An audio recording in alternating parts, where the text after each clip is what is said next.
எங்கள் காவலாம் சூசை தந்தையின் மங்களங்கள் எங்கும் சொல்லி இங்கு பாடுவோம்.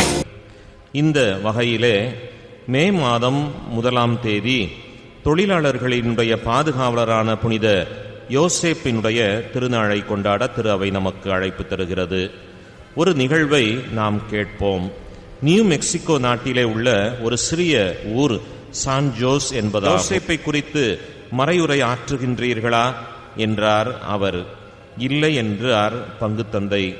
யோசேப்பை பாதுகாவலராக வைத்துக்கொண்டு அவரை குறித்து மறையுரை ஆற்றாமல் இருந்தால் எப்படி இருக்கும்? முதலிலே தூய யோசேப்பை குறித்து மறையுரை ஆற்றுங்கள், அதன் பிறகு மாற்றத்தை உணருங்கள் என்று சொல்லிவிட்டு சென்றாராம். எல்லாவற்றையுமே கவனமாக கேட்டுக்கொண்ட பங்கு தந்தை அடுத்த வாரம் வந்தபோது புனித யோசேப்பினுடைய சுரூபத்தை தன்னருகே வைத்துக்கொண்டு மறையுரை ஆற்ற